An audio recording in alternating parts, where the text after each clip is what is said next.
सुहाग रात पर आशिक आया।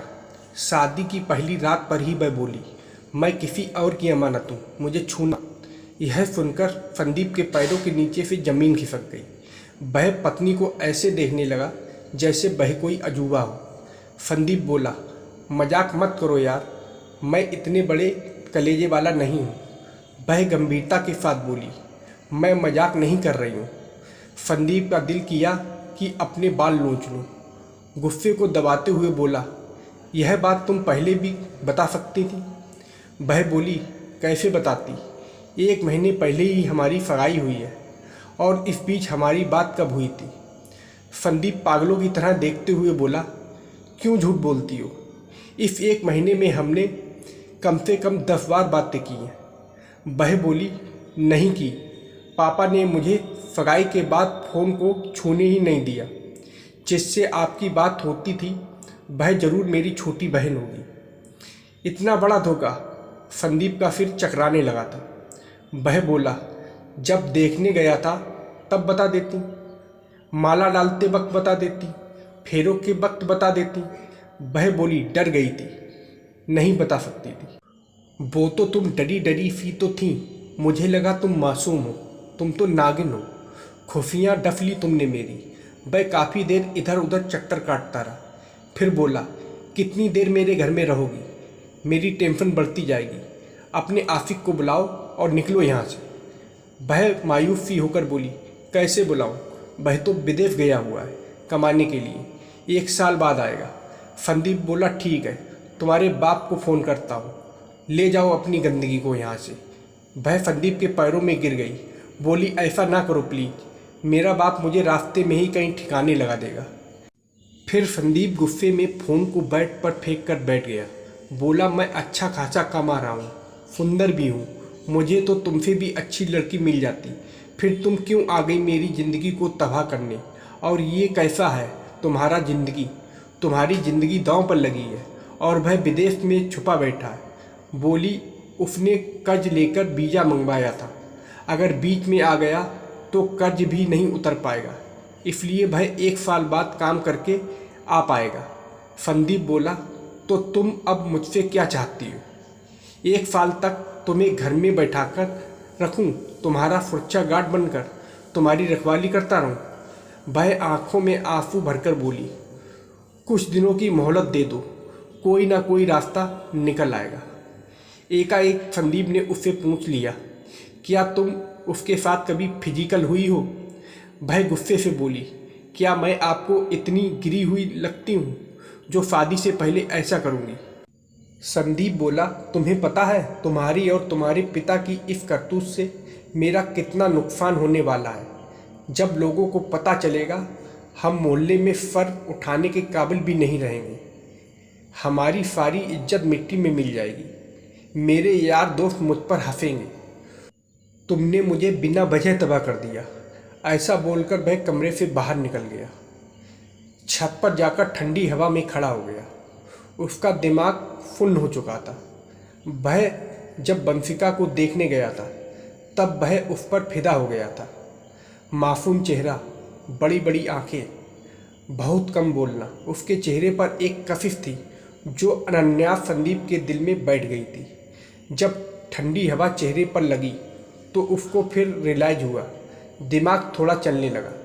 वह सोचने लगा कि ताज़ा ताज़ा शादी हुई है, अगर इतनी जल्दी रिश्ता टूटा तो बदनामी ज़्यादा होगी, इसलिए क्यों ना चुपचाप इसे यहाँ रखकर थोड़ा वक्त निकाला जाए, फिर कोई कारण बताकर तलाक ले लेगा।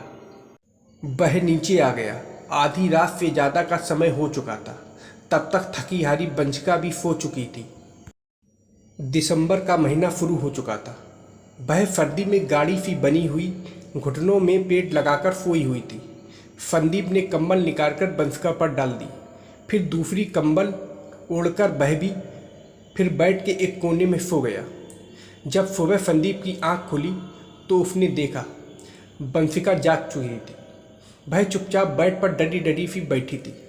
संदीप बोला, अब ध्यान से सुनो, घर में तुम्हें बिल्कुल नॉर्मल रहना है, जैसे बहुएं रहती हैं, किसी को कुछ भी पता नहीं लगना चाहिए, सबसे प्यार से पेश आना, हम मिलकर कोई ना कोई रास्ता निकाल लेंगे। इतना सुनकर बंसिका के चेहरे पर खुशी का भाव आ गया। वह बस इतना ही बोली, सॉरी, आप बहुत अच्छी हो। फिर एक दिनचर्या चल पड़ी। संदीप ड्यूटी पर चला जाता, बंसिका घर में रहती। धीरे धीरे वह संदीप के परिवार में घुलने मिलने लगी। संदीप के बहन, छोटा भाई, माँ और पिता सब अच्छे स्वभाव के थे। इस कारण बंसिका को सब अपने लगने लगे। वहीं पर संदीप के पिता ने संदीप से पूछा, हनीमून पर जाना है तो गोवा का टिकट बना दूं? संदीप ने बहाना बनाकर ना कर दिया। नहीं नहीं पापा, ऑफिस से छुट्टी नहीं मिलेगी, सीजन चल रहा है। फिर संडे को सभी घरवालों ने घूमने का प्रोग्राम बनाया। एक हिल स्टेशन पर गए।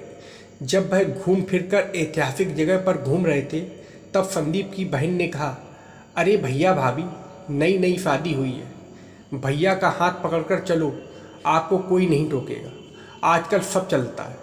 ऐसा कहकर ननद ने भाभी का हाथ फिर भाई के हाथ में दे दिया। फेरों के बाद पहली बार संदीप ने बंसिका का हाथ छुआ था। नर्म नाजुक हाथ को छूते ही संदीप और असहज हो गया। उसने मुंह पोंछने के बहाने से हाथ छोड़ दिया। मगर ये क्या, जैसे ही उसने हाथ नीचे किया, बंसिका ने लपक कर फिर से पकड़ लिया। भाई धीरे से बोली, छोड़ते क्यों हो? कुछ देर दोस्त मान के साथ चलो। इतना सुनकर संदीप सहज हो गया। फिर पूरा दिन मस्ती में बीता। खाते पीते घूमते फिरते बस शाम को घर आ गए। दिन गुजरते रहे। फिर बंसिका कुछ दिन के लिए पीहर चली गई। पीहर जाने पर बंसिका को मौका मिल गया। उसने आशिक को फ़ोन मिलाकर कहा, जल्दी आ जाओ, तुम्हारे आते ही मेरे पति मुझे तुम्हारे हवाले कर देंगे। आशिक बोला, मैं पागल हूँ क्या जो किसी की जूठन खाऊंगा? बंसिका बोली, कहना क्या चाहते हो?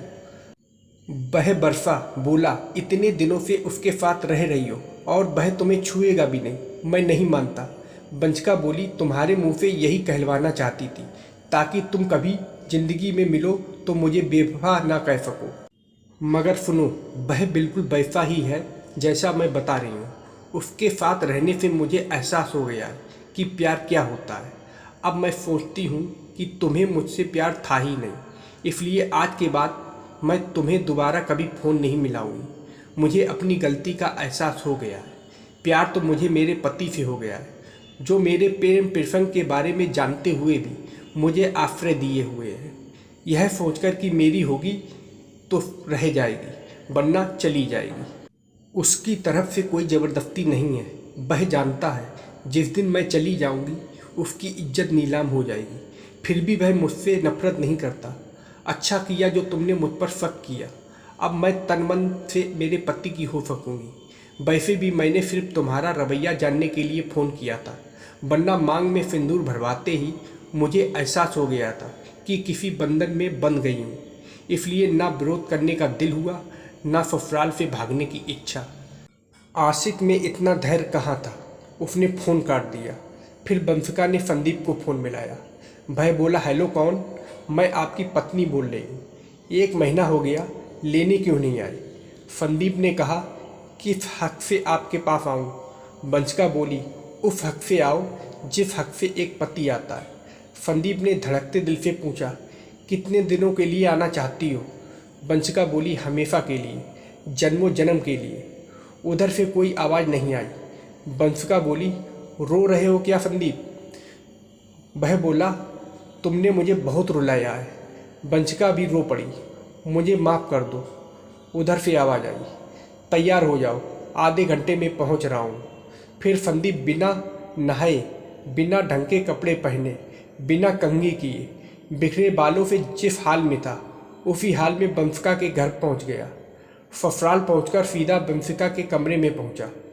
दामाद को भागता हुआ देखकर ससुर भी उसके पीछे पीछे भागे, मगर जब दोनों को गले मिलता देखा तो ससुर जी के पांव थम गए। भाई नीचे आकर अपनी पत्नी से बोले कि बेटी की विदा करने की तैयारी करो, आज बेटी की असली विदाई है। दोस्तों, कहानी आप लोगों को कैसी लगी कमेंट करके ज़रूर बताइएगा और चैनल को सब्सक्राइब करना ना भूलिएगा। धन्यवाद।